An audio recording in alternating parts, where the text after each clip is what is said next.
Then 1985, Achoris, Tito Kero and Basilio Kero turned against Obote, Achori Langi now.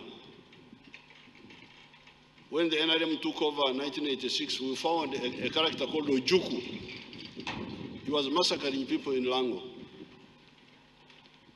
And the NRM, of course, tried to unite all Ugandans. We rejected all this nonsense. And we said, unite, because you have similar needs, you need one another. That was our line. However, recently, when Oulanyah became vice chairperson, in a very short time, he seems to have deepened this unity in the north, which we had tried but not achieved as much as it seems he had created in the short time he was there. So really, I need to salute Oulanyah and commend him as an example to you people. But again, I don't want to hear talk of northern.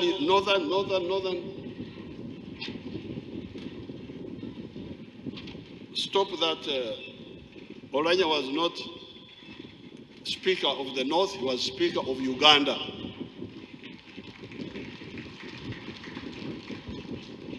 So when you hear opportunists, the cham-cham, the ones who are looking for cham-cham, cham-cham-kan, cham-cham-kan, talking in northern Uganda, tell them to shut up. Oulanyah was Speaker of Uganda. NRM supported him, not because he was this group or that group, but because he was a good cadre.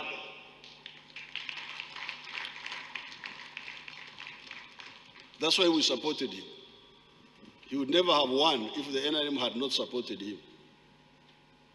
And they supported him because of his patriotism and his Pan-Africanism, not because of clans.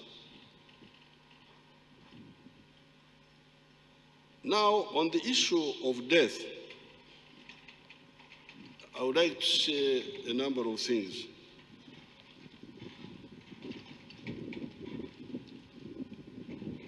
Hereth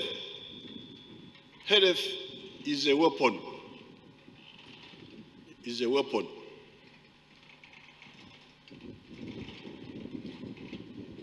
Afya ni chombo cha mapambano. When you are healthy, some people say health is wealth. And I would like to say, yes, health is wealth, but also it is a weapon. So if you are fighters for Africa, you must pay attention to health, because you need it to fight for Africa. That's why I always discourage people who endanger health by alcohol, taking alcohol. Pombe hatari kwa afya. Health is dangerous to life, to health.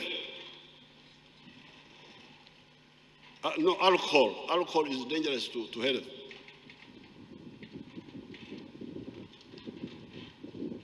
Umaraya, going for women, going for men, hatari. For health, very risky. Reckless lifestyle, obesity. You see somebody so fat, very risky. We need you to fight to fight. Now, when you die, you abandon us. You go when you die when you shouldn't have died. We lose you. We lose your contribution. Individuals can make a difference. I can tell you that, for instance, if Mwalimu Nyerere had not died, when he died about 20 years ago, the East African Federation we have been struggling for would have been much further now.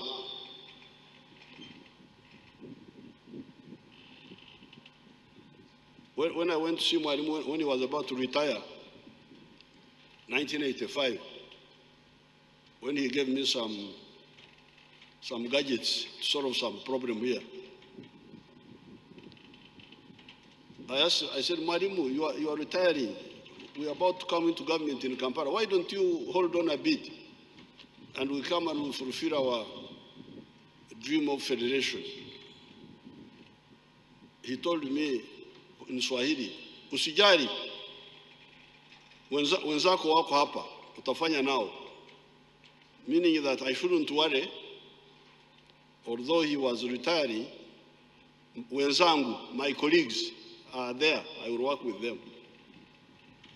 Now, I have been working with the wenzangu, but we have not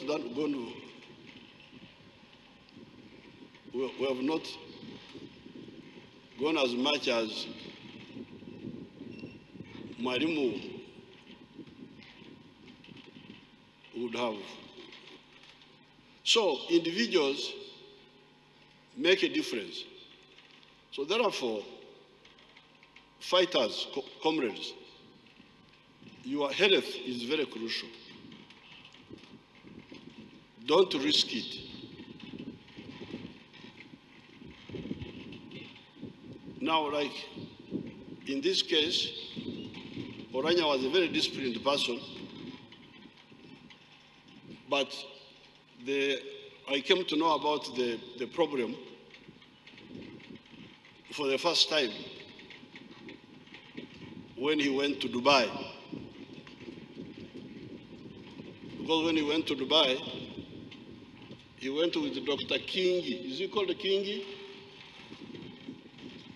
He went with some Ugandan doctors.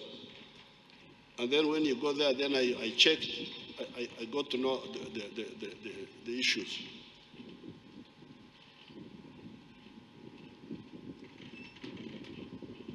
And by the way, I don't like this business of coming here, this one. It is really, should talk to the family. I don't know who are politicizing people's health to make it a political issue. It should be his children and who should know. Now this whole statement by Acheng and the other one, show that people are not. But what is clear, if he had contacted me, if he had told me, I would, because you see, apparently, he had these issues to deal with, and then he had also to deal with the politics here. Moro constituency, vice chairman, NRM, Northern, speakership, all this time, instead of, if I had known, I would have told him to concentrate on health. But I didn't know. It is only much later when I came to know. So you people, please, health is wealth and is a weapon. And you need to look after it very, very carefully. Don't play around with health. When there was this competition for this recent speakership of parliament, one of the ministers contacted me. That minister wanted also to be to compete. But I happen to know something about the health issues of that person. So I said, no, don't go for that thing. I don't want you to die. Because that speakership is very dangerous. Sitting there the whole day, point of order, point of information, point of... Very dangerous. You shouldn't accept that if you have got some health issues. Don't. And your friends should tell you, if you have any friends, don't, this is not good. You need something else. So please, people, health is wealth, but also a weapon of struggle. Now, but when death robs us of some our people who are useful, in the book of Joel, the book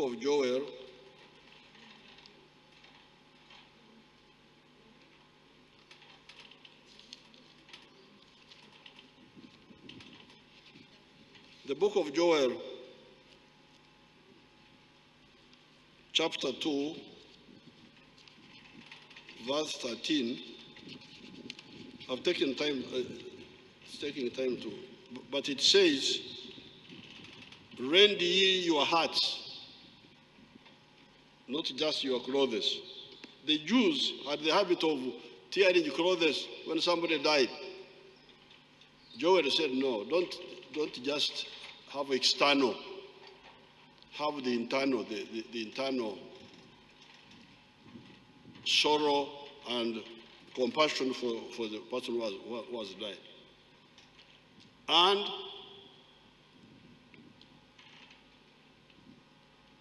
that means what? It means two things. One, you have already done. I want to salute the Chief Justice and others who have thought of the Oulanyah Education Fund. Instead of just mourning and crying and all that only, see how to support the children. And the government will contribute to that fund after so that the family continues. But secondly, you people, of course, you don't know much about losing people. We know more about losing people. You see, for instance, 1972, 73,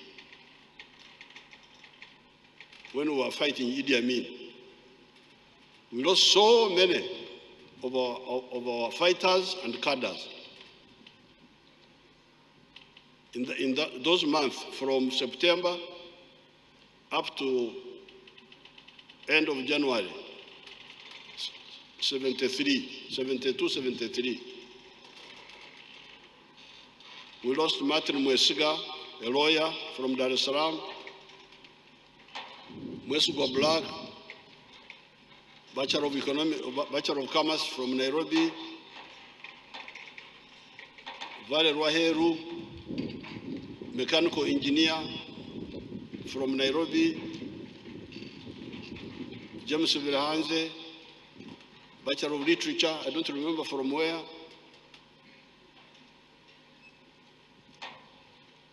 Kahunga Bajira, Bachelor of Economics, Makerere University,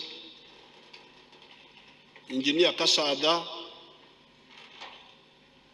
Kasada was an engineer from Czechoslovakia, Abori Maribo. All these were university graduates who were our cadres, fighters. They died in those months. because of the mistake which was made by some of our people. And the fighters, Kazimoto, what, so many. Now, instead of crying and all that, and we said no. These have died, but we shall continue and succeed. When we succeed, they will have succeeded even if they are not there. And that's what we did. It took us, you can imagine, from 1972, setback, that setback of 1972, until 1986. That's how many years? 16 years or something like that, when eventually we succeeded.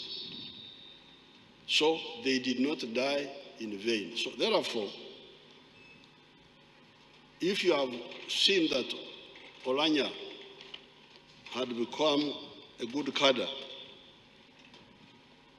then continue his line, which is the NRM line, because NRM has really become, Oulanyah had become a very ardent NRM supporter.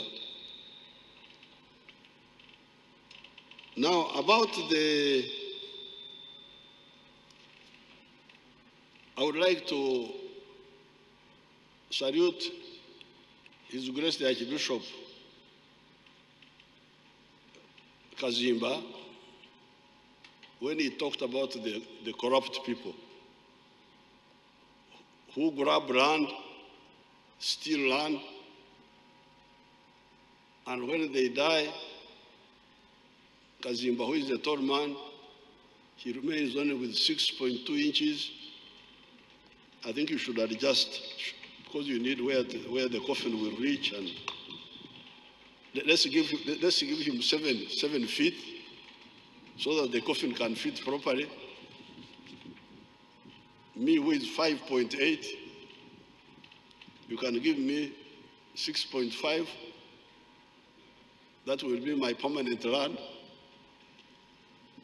But I think we need to harmonize with the church. This idea of, we had arguments with the church. You know, I was going to be a bishop also, but I diverted to some other work. This idea that we are visitors on earth and we are in transit. Okay, we are in transit, but let's manage the transit well also. Because my father was in transit here for 96 years. Now, it was not in order for him to sit down and say, I'm transit, I'm waiting to go, and do nothing. So we are in transit, but we must develop our country and develop our families. But there's also something else. I'm in transit. Suppose you come to see.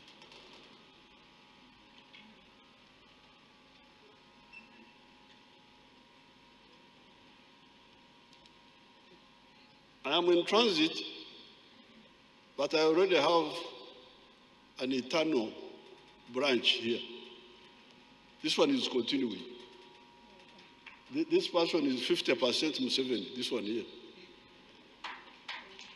So, the country we are building, the property we are building, is not just for us, it is for our children. And the Africans have been here for the last 4.5 million years. So, when we build up without stealing, building our economy, we are building it for our children. And even if you don't have biological children, you have got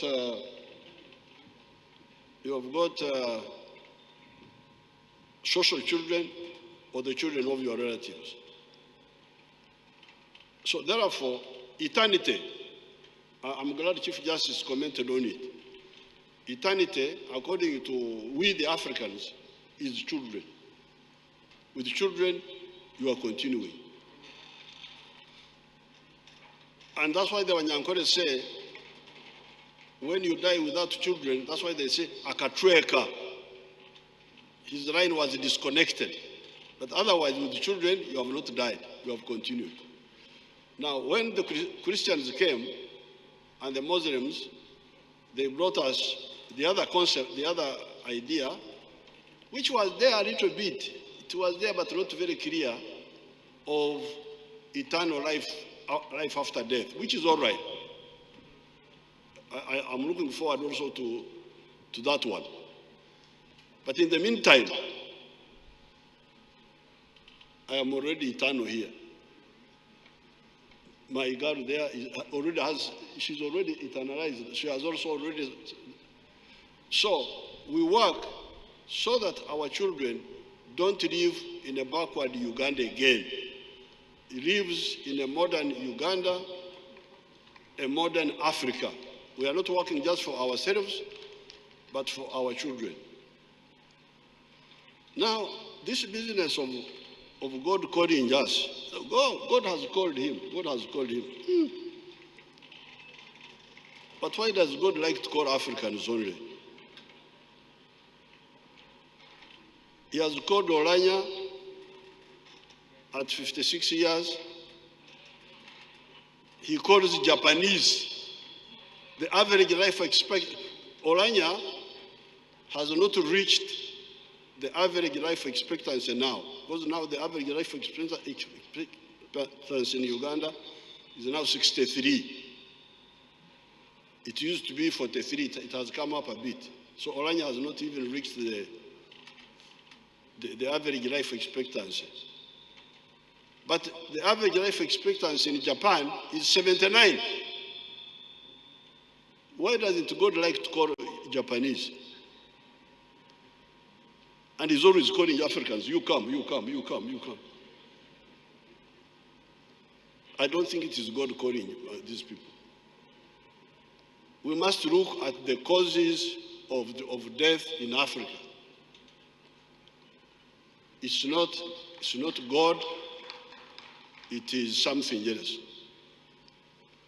But for Oulanyah, in the short time he was here, he has made his contribution.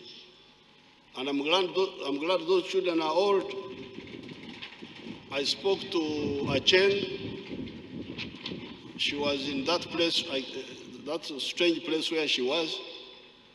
Is it Phoenix or something like that? I spoke to her on the phone. We were solving some issue. They are old. Once you are 18 years, 20 years in Africa, you are old. You can look after your family. So we shall support you so that you continue the good work of Oulanyah. I thank the Ugandans for the outpouring, the support, like CJ was talking about it, the support people showed to Oulanyah, the oneness. The Ugandans were looking at Oulanyah as a patriotic Ugandan whom they had come to understand. That's how they were looking at him. So that means the other sickness of tribes, of religion, of what? Ian Kwisha.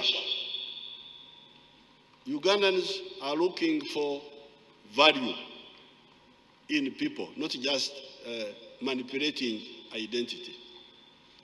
With these few words, on behalf of the government, on behalf of the NRM, I want to salute the contribution of Oulanyah, to extend condolences to his family and to the people of Omoro, but we shall stand with them. Whatever Oulanyah was doing that we can take up, we shall take up and complete, like we did for our comrades who died in the struggle. Whatever they died for was not in vain. I thank you, and I wish the late Jacob Oulanyah rest in eternal peace. Thank you very much.